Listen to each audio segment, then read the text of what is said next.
Well, I should be back now. Looks like it's back up. I don't know. So obviously, whatever I did not improve the stream just randomly crashing. That was nice.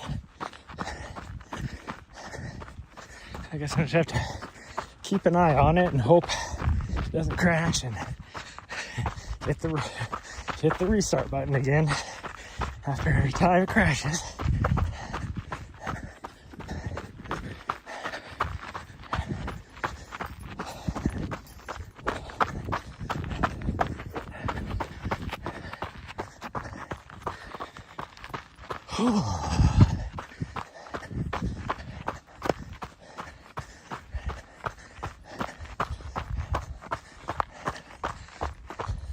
I was hoping. I messed around with the settings, so I was hoping it was going to work, but...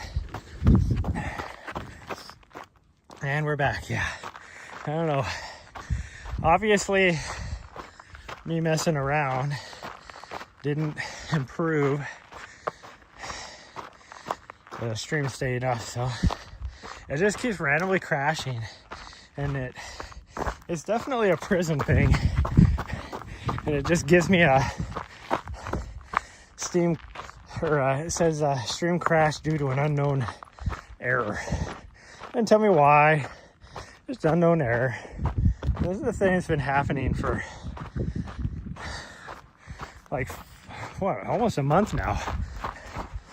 So I might just have to, I think I'm just gonna spend the time and see if maybe Streamlabs is gonna work better again. I went to Prism because Streamlabs was having that issue, as well as other issues. So I don't know. Guess we'll go back to Streamlabs and see if that'll work.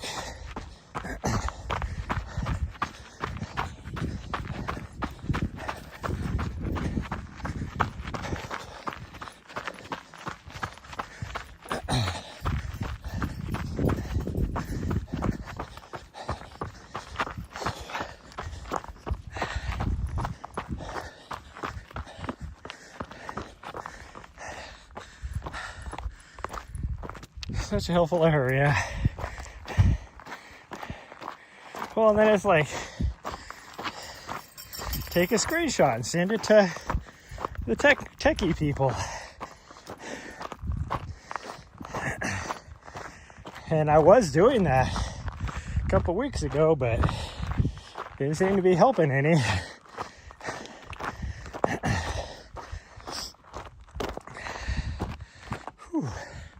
Of course, I'm on the backside of this ridge again.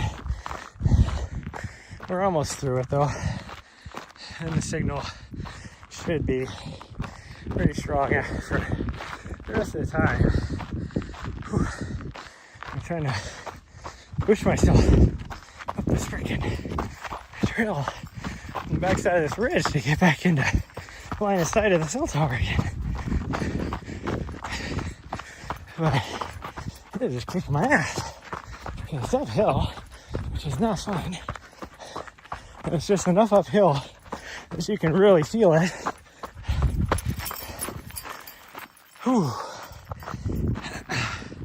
If I was in better fitness, it wouldn't be such a big deal, because it's like around a 7-8% grade. And when I'm in like good fitness, I can just,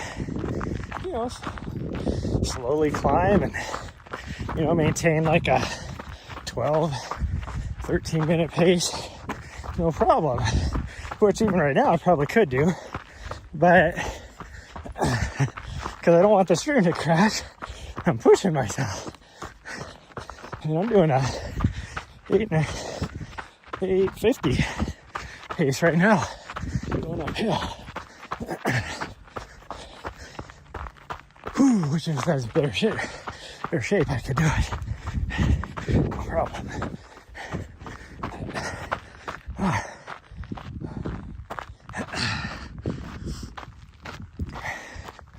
Yeah, I don't know. I guess maybe I'll set up my Streamlabs again. I quit using Streamlabs like, what, a year and a half ago? Because they did some updates, and Streamlabs used to be really good. Like, it would at least, if you had like a good signal or a little bit of signal, it would at least, like, it would freeze the video frame, but you could still hear the audio. And then they did an update like a year and a half ago that if they didn't have the quality, it would just, like, it would end the stream, like what Prism is doing now. It's like it went away because Prism wasn't doing that.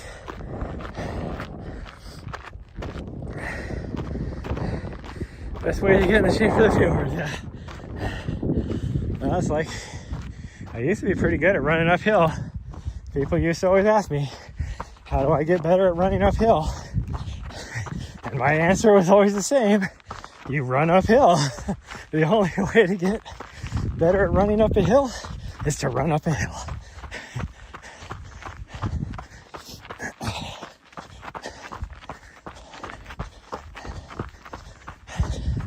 Now, my big thing is carrying around the extra weight I am. You notice it the most running uphill. That is where you notice it the most. Oh, man. It's like I was talking to co-workers, the other day when we were breaking things down. At the end of the day, the director, one of the other videographers, and it was like talking about how I really need to lose a few pounds. That was when we were at dinner, and I was like, yeah, because I didn't order that much food because I was trying to eat a little bit better. And I told him, I was like, yeah, I'll definitely be hungry after this. But I was like, I need to lose some weight. And it's like the director, he's the same way. He's like, now the other videographer, that dude, he's still got the metabolism where you can eat anything and he doesn't gain a pound, which is how I was, like, up until about 3 years ago, maybe 4 years ago, because time flies and I don't really notice. But now it's like I have to work in order to lose some weight. And it's like I was talking to them, because even the director, he's like, he's got about an extra 15 pounds. And I'm like, yeah, like, it's like an extra 15 pounds, or in my case 30 pounds. And it'd be different if it was like muscle, that helps you, makes you stronger. But in my case, it's just dead weight, and it makes going up a hill way harder. And he was like, yeah, I've noticed the same thing, even with just his like 15 pounds. And he was, our director's a ex-pro sponsored athlete.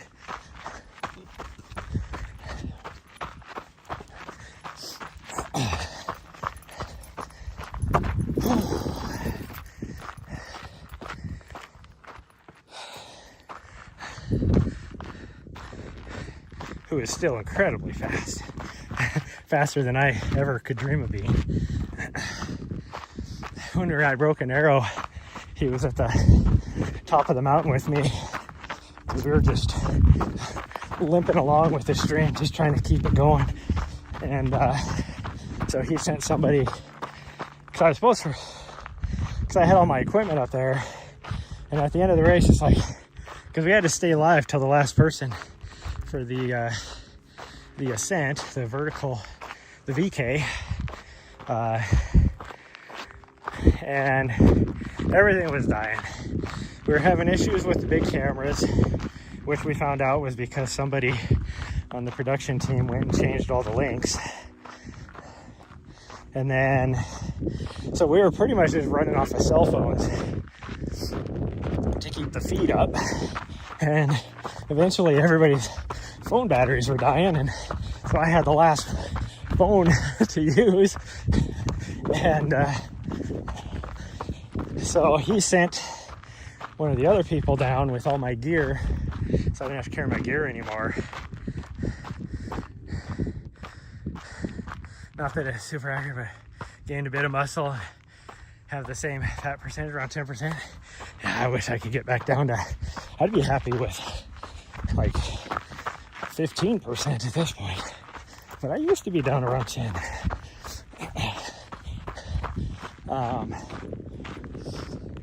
But it was like, so then when we got done, I didn't have gear, he didn't have gear, you know, to where we had to ride the chairlift back down. So I was like, you want to just run down? Because I need to get a run in today anyways. And he was like, yeah, I'm down. And he had road shoes on. And so at the very top, you know, the trail down had quite a bit of snow on it still. So then I was like pushing him. But then once we got through that snow, and then we were just on like a ski road, he just let his momentum go. And I tried to keep up with him, but he kept getting a little bit faster, a little bit faster, a little bit faster. And then finally, I looked at my watch and he was doing a 450, or I was doing a 450 as well, trying to stay with him. And I was wearing like joggers because it was cold up there. I wasn't wearing shorts because he was wearing shorts, but he was only up there for like the last hour, where I was up there the whole day, starting at like 6 o'clock in the morning when it was, you know, 25 degrees outside. Well, my joggers, trying to keep up with him, were falling down, so I had to like slow down. And he just kept getting faster and faster even after that. It was like, yep, this dude still has like 4.5 minute mile pace speed in him. There's a reason why he was a pro. I've never had that speed in me.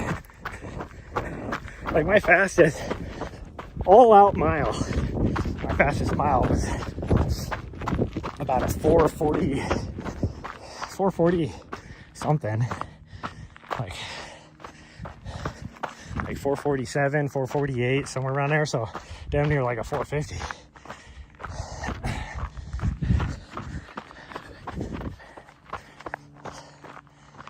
And that's a mile. Like it was, you know, like 4 or 5 miles to run down from the top of the mountain.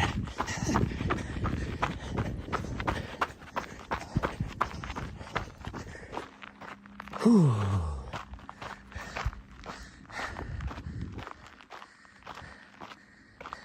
And it was a slog, yeah. And see, Raccoon, right now, I've lost a little bit, but when I was talking about how I was my heaviest, I was 186, like 2 weeks ago when I got on the scale. And my normal weight when I'm running is right around 163, 164. So the last time I weighed over 180 pounds was like 7 years ago. And that was the whole reason why I got into long distance running. I've only been doing this for like, 7, 8 years. Well, since, what would it be? I guess almost 9 years now. And it was because I was almost 200 pounds and I wanted to make a life change. I started running.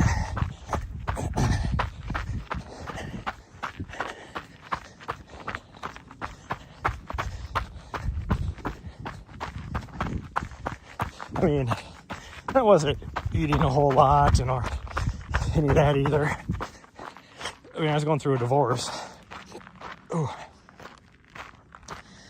So just the stress of that, I started losing weight pretty fast. But I was also working out a lot. Let's call it like 2:30 anymore, yeah.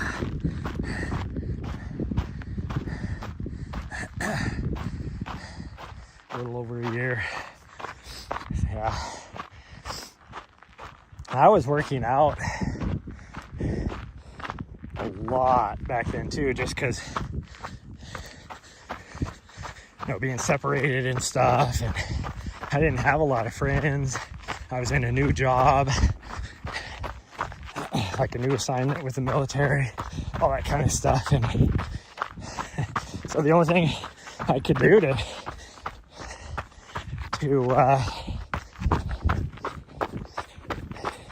keep me busy was to work out. And so my normal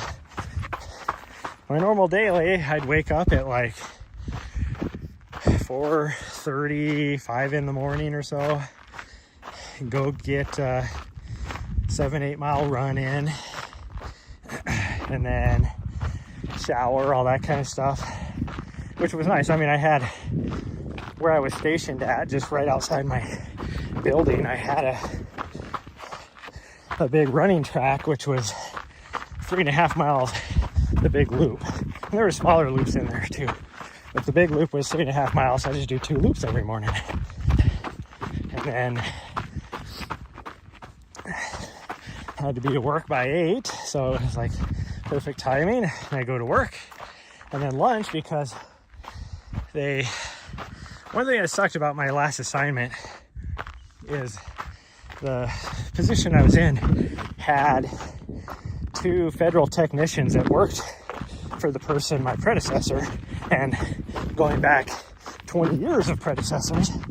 Well, then the reason why they put me in that job, I was like seen as a fixer, like so good at my job. So then they were like, one of the fed techs was leaving, and they were like, well, Shad's going in there, so he doesn't need that second fed tech. So it was like, and since I was active duty, you know, they can work me to as much as they need.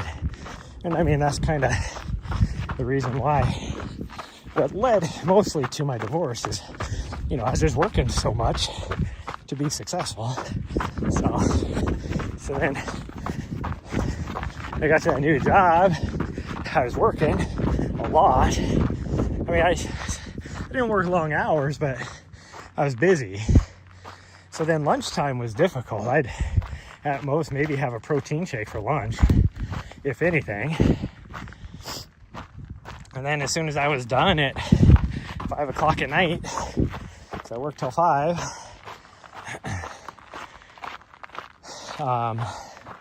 then I would go and hit the gym, because we had a gym in our building too. And I'd go and lift weights, do strength exercises, all that, for an hour and a half, 2 hours. And then I would eat dinner. And then I didn't have a home to go to. I was living in my vehicle, because even after the divorce, it's like my ex-wife took everything. Like, so I had zero money. I mean, look back at it, she made out. Like, her half of everything, and then I had to buy her out of my retirement as well. So she ended up coming out of there after we sold the house, and then the 4 years of, essentially, I guess you could call them alimony payments, which was me buying out her portion of my retirement, which wasn't a lot, but when you're not, you know, with what I wanted to do after retirement, every little bit, like, I'm already living paycheck to paycheck. So if she had that, I wouldn't be able to survive right now. But anyway, so she made out with like 140 grand out of the divorce. but it doesn't matter. But so I'd eat dinner, and then right before bed, because of all the stress and everything, my brain would not settle down. So then I would go and walk 2 loops usually, while it was getting dark on that same track. And so I'd be walking 7 miles, and so that would take at least 2 hours, and then I would finally go to bed. So I was like, I didn't have time to overeat or anything. And then because I didn't have a house, not like I had a big refrigerator where I could keep food or anything like that. I'd eat dinner in my office because we had a tiny little fridge that I could put some Lean Cuisine meals in, So I'd have a Lean Cuisine meal for dinner usually. So I was dropping the weight fast. And I got to where I was in the best shape of my life.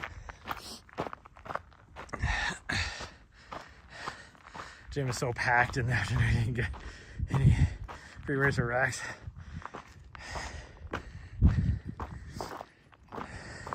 We're in good shape, yeah. Get an hour brisk walk in. Well, when I got to DC, everything changed. So I was still in that awesome shape in DC, but as I was moving over there, the day I actually left is when everything went in lockdown for COVID. And it was funny because they called me. I already have a lease in DC for a place, and I already have a tenant that's moved into my place.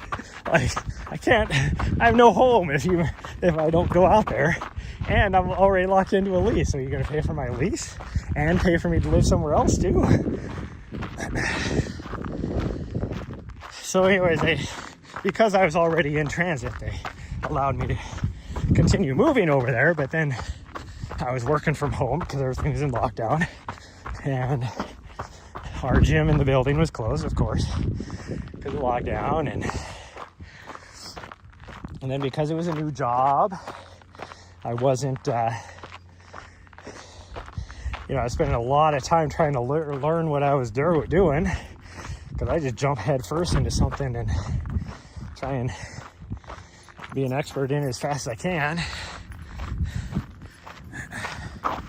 And so I would get a little bit of a run in the morning after a while. Well, after about 2 months or so, I was able to figure out my schedule and stuff, and get a little bit of a run in the morning. I usually knock out 8 miles, because I'd run down to the Washington Monument and back, which was an 8-mile loop. Eventually I was able to, really figure things out and get longer runs in, and 2 runs. But, I'm at home, so now all day I have access to food, and all day I'm writing freaking SQL scripts and testing data and all that kind of stuff. So it was, just kind of mind-numbing stuff anyway. I started to gain a little bit of weight. I wasn't in as good a shape. But even then, most of the time I was still right around the 170 to 175 pound, which wasn't bad.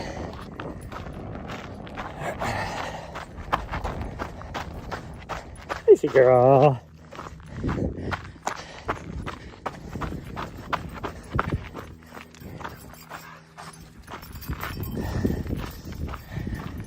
Wonder if she's gonna need a drink.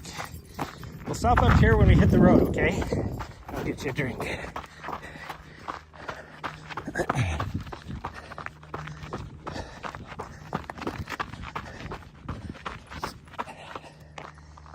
Whew.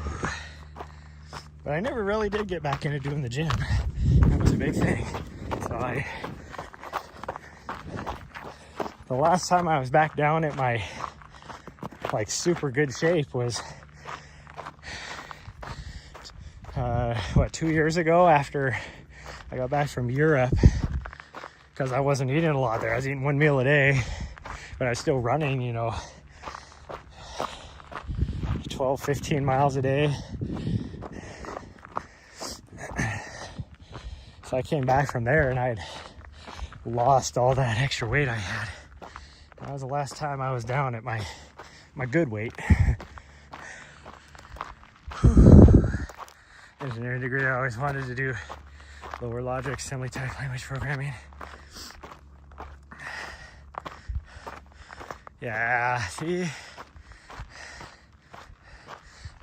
that's the thing, is like, I had them hit me up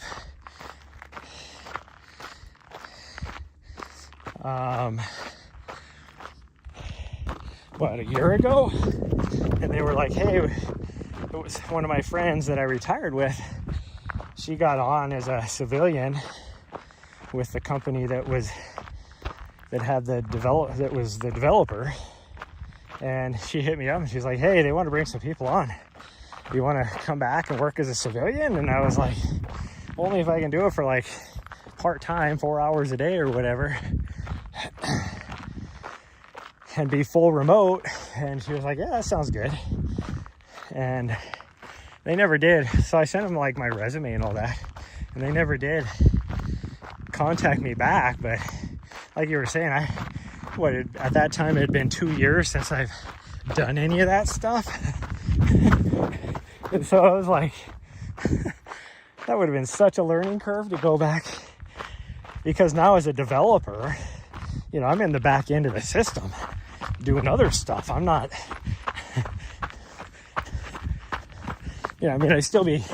I'd be writing scripts and stuff to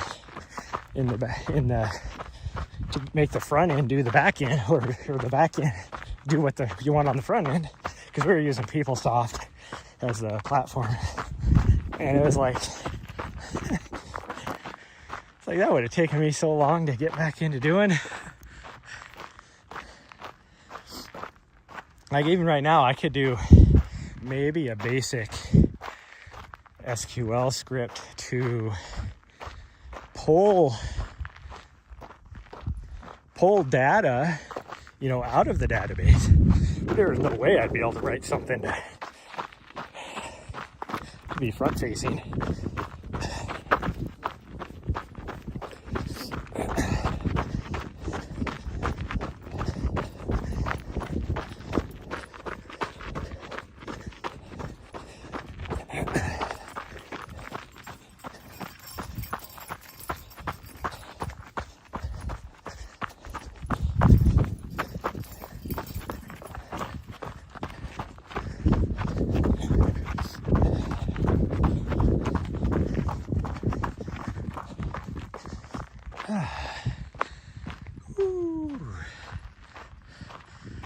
Shifted all the back end stuff up.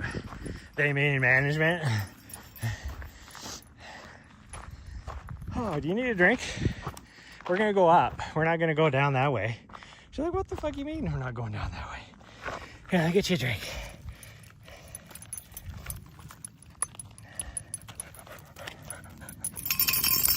Whew. That was sweaty.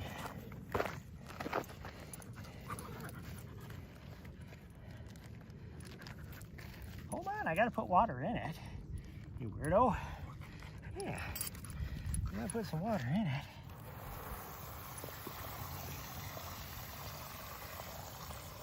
There you go.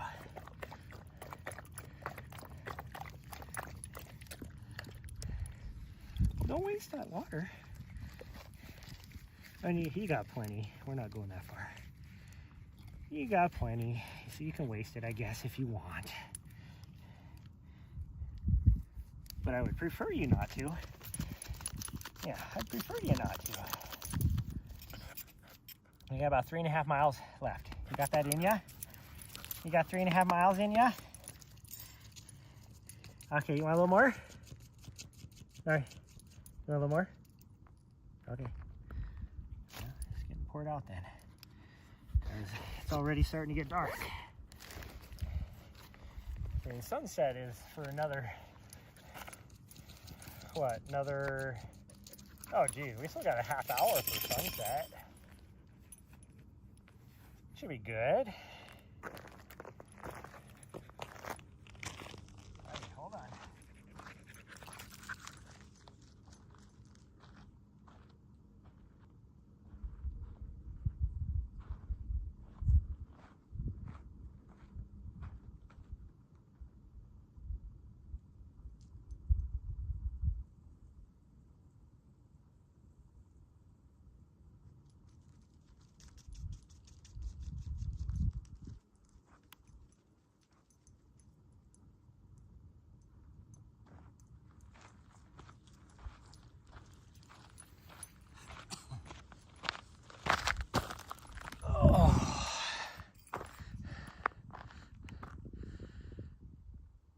Thankful to still have a job. Yeah. I don't know why. I might look and see when I get back up into, well, I'll probably start looking before then, but I might see if there's a Fed job up there somewhere. Like I told my old sergeant major that used to work for me, he got on after he retired. He got on out there in the same office we were at as a Title V Fed tech, doing just like one menial task, like retirement point type stuff in the retirement office. And I was like, I told him, I go, let me know when, because he was only going to do that for a few years until his wife retired. I told him, I go, let me know when you're going to leave that job so I can put in for it, because that would be like a sweet ass job. No stress. Like, you know, like that'd be like awesome. Decent pay. So I'm guessing it's probably a GS7, which for Montana would be what, probably like 40-50 grand a year.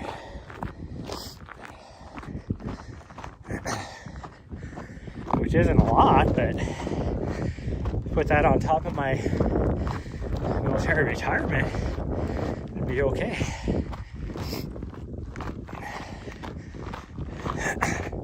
I'd still be able to do videography stuff that I do,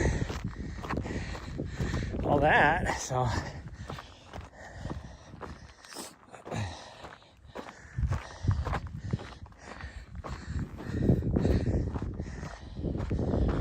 told the guy I work for, I do contract work for as a videographer, I let him know that, hey, I got my Part 107 now. And he was like, oh, heck yeah. He goes, we're going to be using you a lot. And I go, and then he goes, no, wait a minute. He goes, you're more valuable as a videographer than a drone pilot. And I go, well, technically speaking, I'd be a dual. Like, you can send me out there.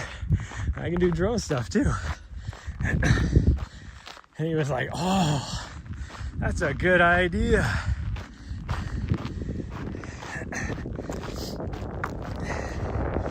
And then I go, but that also means you're going to be paying me more too if I'm doing two jobs. And he was like, oh, good point.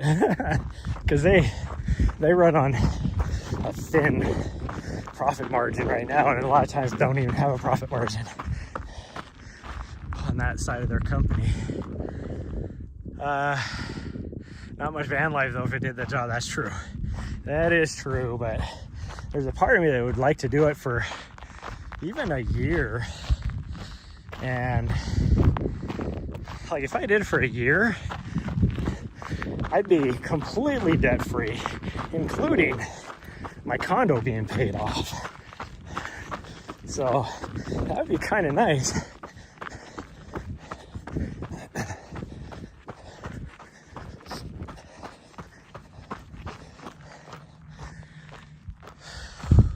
Because even like right now, I'd probably, if my tenant had moved out, say like 2 months ago, I would have, here's where we normally camp at. You might recognize this spot.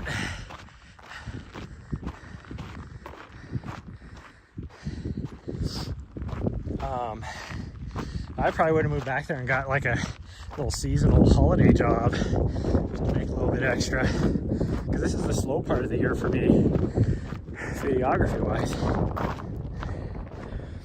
Did I pass my drone test? Yeah, I did. It actually, I wouldn't say it was easier than I thought, but I did better than I thought I would. It's a 2-hour long 65 question test, and I took 37 minutes and I got a 95% on it, and you just have to get a 70% to pass.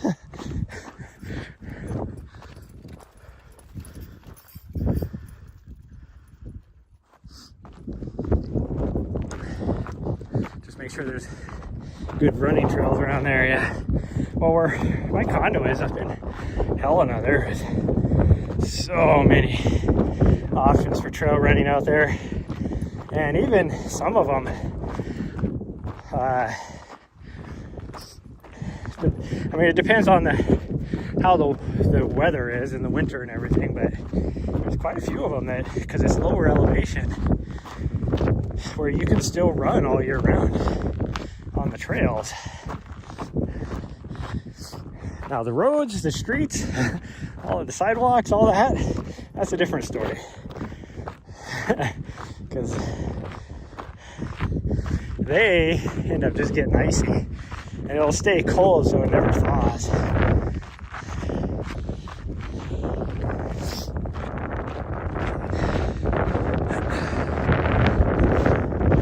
Okay, that breeze is cold. I mean, the breeze has actually been pretty chilly all day. It's been fairly windy.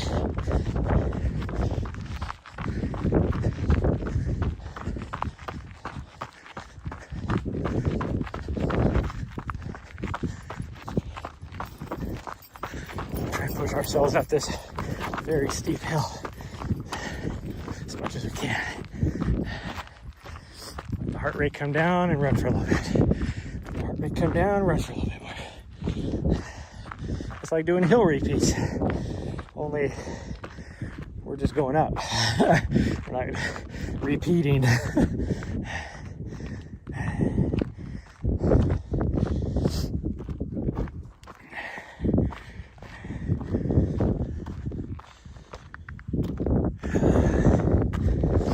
But I'll be back there in about a month. Middle of January, we're gonna head back there after my last race, because my current tenant will be moved out. She'll be gone by next week, actually. Although I told her that she could take time.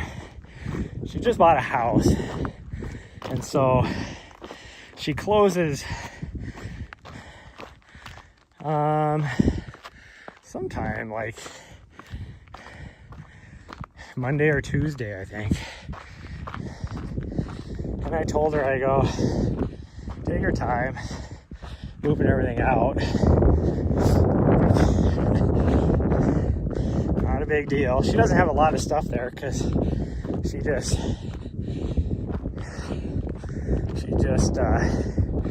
moved in with, I left all my stuff there. She asked if she could just use it instead of like my bed and TV and all that kind of stuff. I mean, she still has some stuff, but not a whole lot really to move out. So there's a lot of personal things as well, like clothes and stuff. But yeah, for my third race, so I have a race this weekend, and then I think the first weekend of January, and then the second weekend of January. And then after that, we'll head back up there so that I can start working through getting it renovated, and then I'll possibly sell it, but we'll see. But also, it'd be the perfect time for me to get maybe a little part-time job too somewhere, because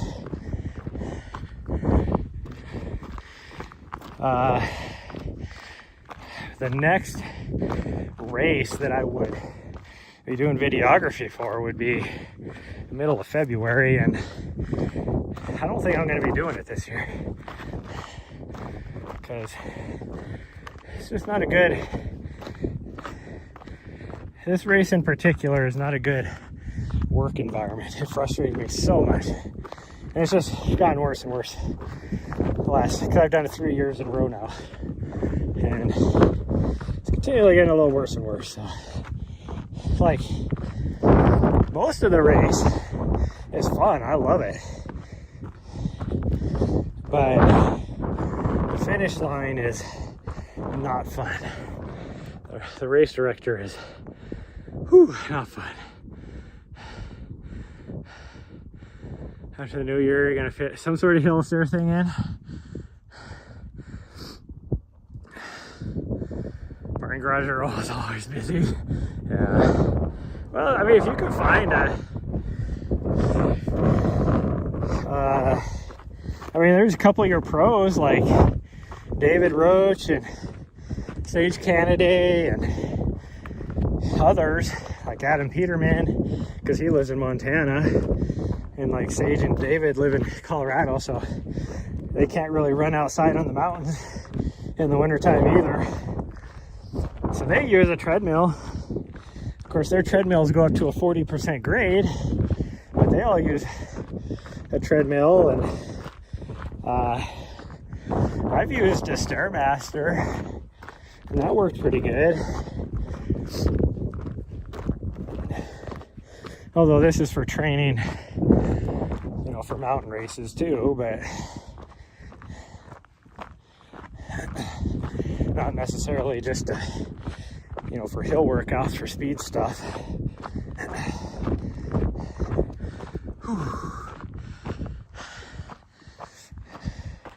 Although, you know, if you end up doing New York City Marathon someday, you're gonna have to get good at running hills. That's a hilly course. Every time you go up over one of them bridges, you're getting some vert.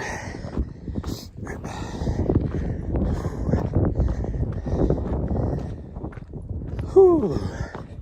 Well, I was gonna run some of this, but I forgot how steep it is.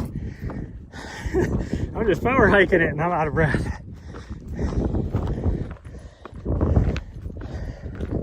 I'm gonna pinch your tushy. You already got a pinch, tushy. Hold on, come here. Hey, stay right there. Yeah, hold on, there. She had cactus needle in her bum. Like, you guys gonna pinch her tushy. She already has something pinching her tushy. So prepared for it this year. You know, no, yeah. Well, it's funny, we were talking about, because doing road marathons for us with the company I do it with is kind of a new thing. So we did a marathon in Phoenix last month, and then this last weekend in Tucson. And so we've learned a bit, all that kind of stuff. And so now it's like we need to market ourselves better to get doing more of these road marathons. And so I might get busier and busier.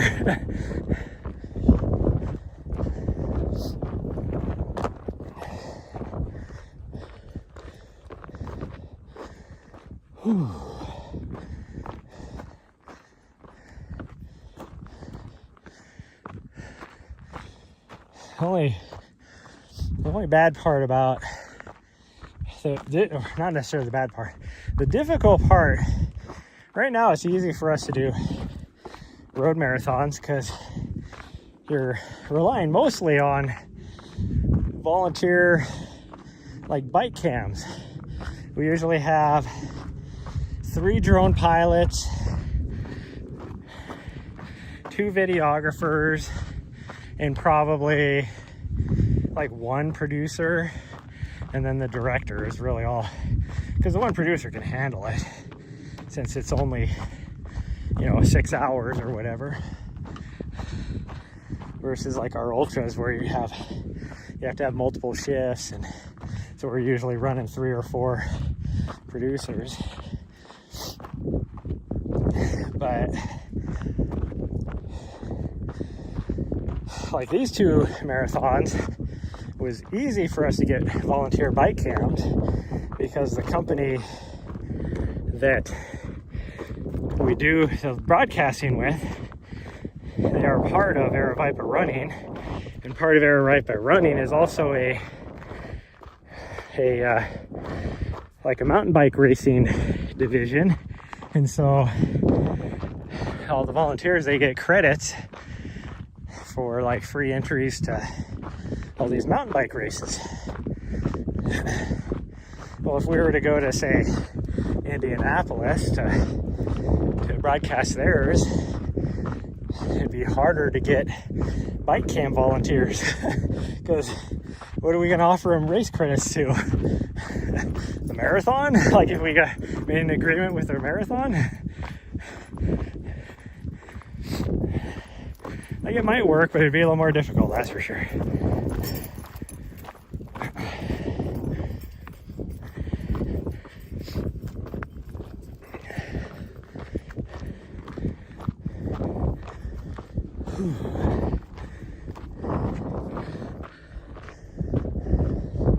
Well, we've had to in the past on a lot of our ultras, to like when we were in what was it, High Lonesome, I think. We actually rented like 4 e-bikes for some bike cam people to take.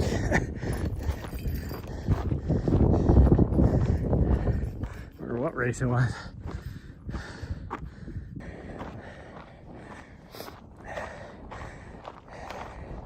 Well, they will outright pay for those. And the nice thing about road races, particularly marathons, is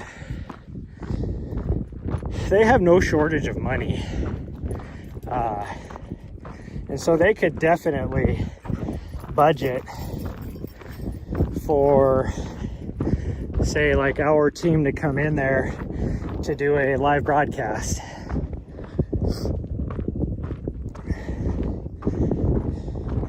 Versus like an ultra, it's a little more difficult, because now you're talking, you know, like I said, you're talking like 8 hours versus, you know, 48 hours of broadcast.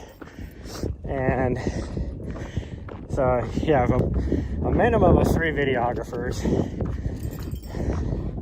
a minimum of 3 drone pilots, depending on the race, sometimes more than that. A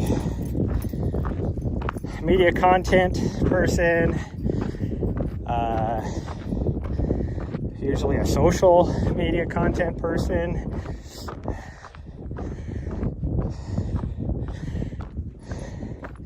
two directors, and 4 or 5 producers. And then just tons and tons of volunteers between like runner cams, bike cams, static cams. These just people sitting at a aid station with their cell phone, just standing there, you know, type of thing. Whew.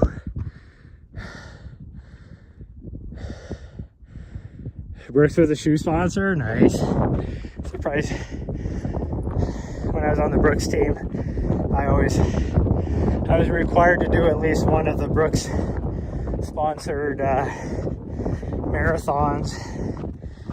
and then usually a couple other of their smaller races like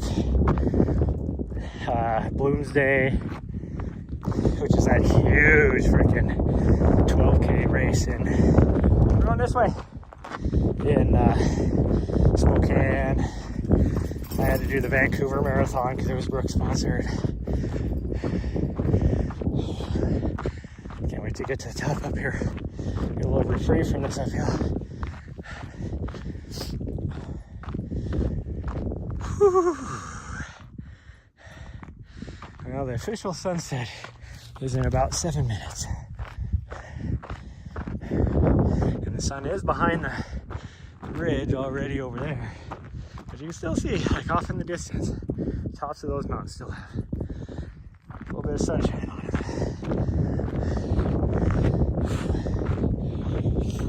So, it is definitely going to be dark by the time we get back to the van. We left earlier than we did yesterday. Although last night it was like super dark when we got back.